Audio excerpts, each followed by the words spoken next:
How's it going, everyone? This is Jason Navarro. You're listening to Tongues Out Podcast, and let's just jump right into today's subject, which yesterday was a pretty difficult podcast to do.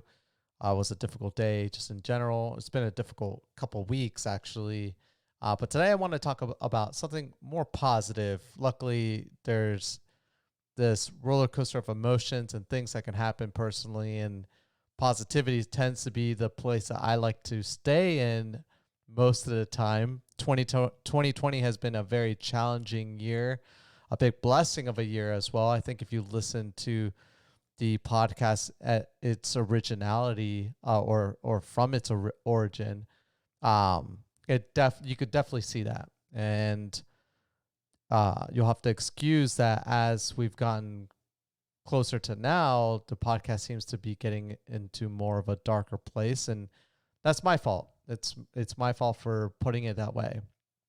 And I really truly am an optimistic person. I've always been optimistic, even when faced with so much information that would challenge one person's will to be optimistic. I still choose to be optimistic. Even now where I'm at now, I still want to remain optimistic, but things can be difficult at times. And especially very recently, it's been very difficult. But that's not who I am. I feel uncomfortable expressing those viewpoints a lot because it's just not how I enjoy life. I think life is it's a huge blessing. We have such a minimal amount of time to do the things that we want to do. And that time is unknown. We have no idea when we're going to go, and to spend any second thinking about anything negative to me sounds like a huge waste of time. I want to spend my time thinking about how I can improve not only myself, but the world around me, and as not just think, but also apply my thoughts and perspectives on how to make that something of a reality actually become a reality. And it's difficult. We're human. We make a ton of mistakes. No matter how great of people we are, we will always make those mistakes. And the beauty of it is that from making those mistakes, we continue to learn from them and move forward. So, the reason why I'm talking about this is because I've always been the type of person that has enjoyed philosophical thoughts. I haven't really expressed too much of that in this podcast because I feel like when people want to talk about philosophy, people tend to fall asleep. I rarely have crossed paths with individuals that want to think further into philosophical thoughts unless we were just doing some kind of drug that kind of expanded our mind, like cannabis or mushrooms. And so generally that's the only time I really get to enjoy. I think the predominant reason why I enjoy doing those things, not because it makes me laugh and makes me laugh a lot, even though I laugh a lot already, is that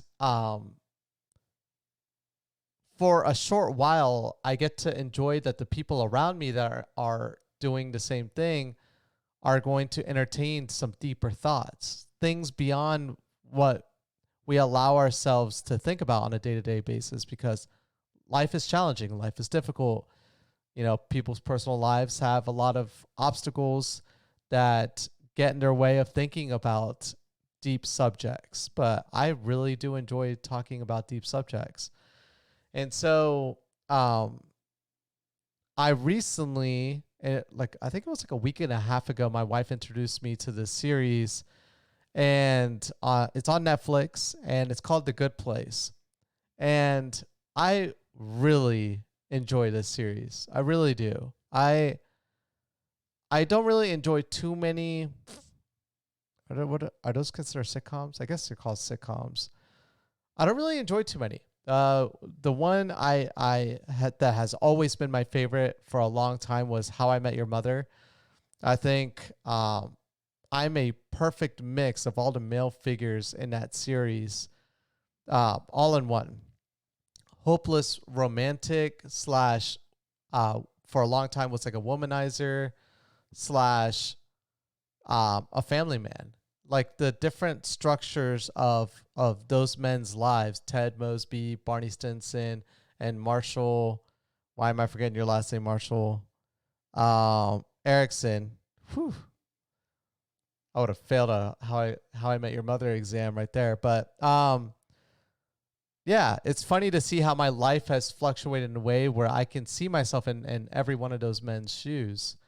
And I love that series. It didn't end originally the way I wanted it to end, but after watching that series over and over and over again, there's about like 12 seasons, nine seasons. It's a pretty long, like each season's pretty long too. So it's a long running series. And I was let down originally, but after watching it multiple times, I could definitely understand why it ended the way it did. I would totally recommend to anyone to watch it. It's really great, especially after season 1. Seasons 2, 3, 4, 5, some of my some of my favorite seasons of all time. But I'm kind of in a difficult position because The Good Place, even though there's only 4 seasons, which if 2020 could be any more tarnishing of a year, is to limit a good series to just 4 seasons, the last season ending at the very beginning of this year. I guess they saw that Earth wasn't going to be a good place for a bit, so they went on a little hiatus. But the premise of the series is no spoilers here. The premise of the series is that essentially it's about 4 individuals that pass away and they find themselves in the good place, which is supposed to be heaven. And the series delves into philosophical ideas and thoughts and thought experiments throughout all 4 of the seasons. And I really enjoy that. I think it's a awesome premise because I really enjoy philosophical thought. And watching this series, I got really hooked to it. And it has a lot of twists that you just do not expect. Even though watching it, like the first couple episodes, I told my wife, like, oh, this is definitely going to happen. And lo and behold, it did happen. But I just didn't see it happening the way it did. But it's a really awesome series, to be honest. It has some really great actors. And it's hilarious. It's deep. It makes you emotional, and it's wonky. It's weird. It's crazy.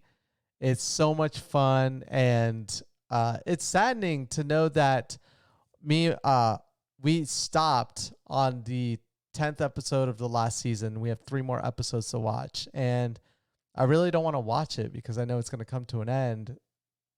And we've been binge watching it. And this is the problem sometimes with binge watching things, is that you'll go through really great content really fast. Luckily for me, something that a lot of people don't enjoy about me, but I love this about myself, is that I've never understood this point where people can't rewatch stuff. I've met people that, like, when they know that I'm rewatching something I've seen already, they're like, ew, why are you rewatching that again? You've seen that before. And I'm always like, yeah, but they always have the saying, like, where if you read a book, you put it away, read it 5 years later, you're going to get a different meaning from that book because you're in a different place in your life when you read that book. And I think any form of art, you can apply that argument as well. When I watch How I Met Your Mother, every single time I watch it in different points of my life, I relate with a different character. Originally, when I first got into How I Met Your Mother, I related 100% with Barney Stinson. I was like that kind of guy. And then right before I met my wife, I really enjoyed watching Ted Mosby and just watching his perspective of the struggle of looking for the one person that you were going to fall in love with, and how he was a hopeless romantic that dropped the ball many times only to finally meet the true love of his life at the very end.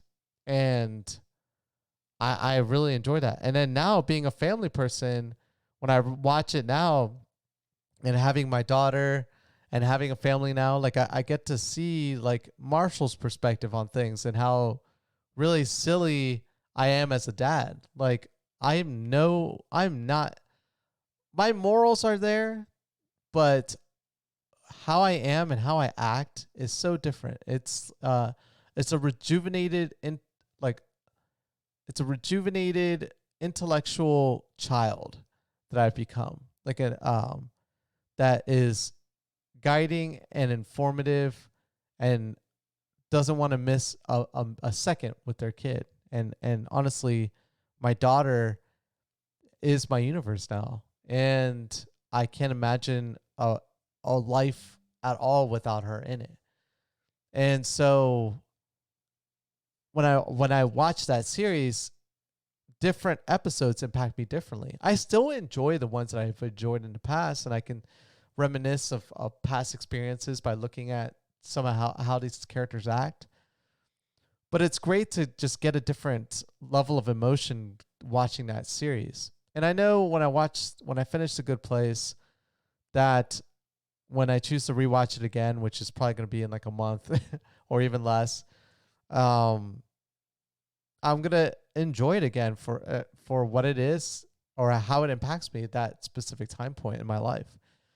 But I've always been the type of person that rewatches shows, movies, and I don't know, when things are meaningful for me, they mean I'm like a I can be a sensitive person. I've learned to balance that sensitivity with being a tough individual, and I think I found a happy medium. I don't think I'm perfect. I think I'm always growing and finding new ways of being a better person. But I like where I'm at the moment. I like this ability to get emotional when you see beauty and sad things, and when you're exposed to dangers and times that you need to be strong.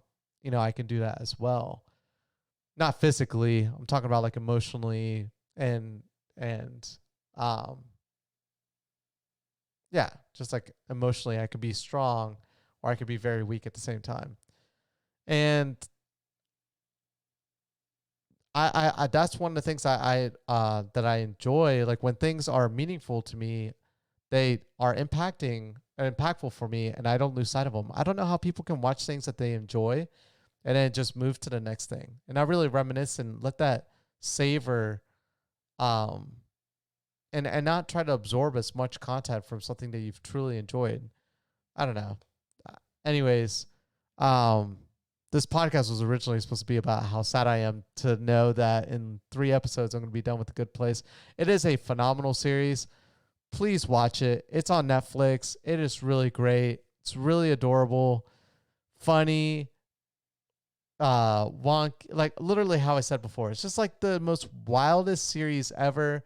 It pulls on every one of my strings, my immaturity, my emotions, my intellect, my philosophical thoughts, my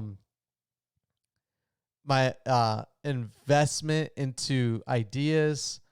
It's and just like thinking big about things. It's just a really great series. It really is. It's awesome. Each episode's only 30 minutes long.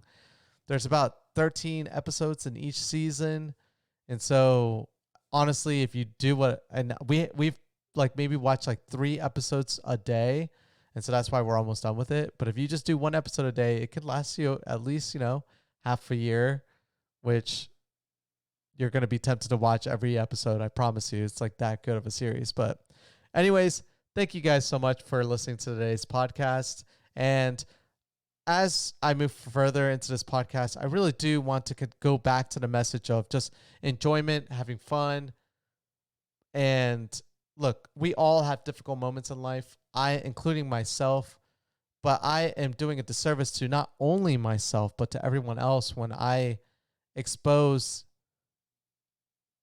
a long continuation of difficulty in my life through this platform. To talk about difficult things once in a while is healthy. It's conducive. You should never really keep things internalized. But at the same time, I don't want this. I don't want this podcast to seem like I've become pessimistic. I feel that way sometimes when I watch these podcasts and I see, and when I listen to them and I listen to my tonality, I don't enjoy that. It's not who I am. And damn, this year has made us really question a lot of aspects of ourselves. For me, it's just made me see that there's still this part where no matter how optimistic I've been and no matter how positive I can be, life can still bring me down to points where I just don't enjoy where I can be brought. But again, these are challenges that we all have to overcome. But either way, thank you guys so much for listening, and I will catch you guys mañana. Peace.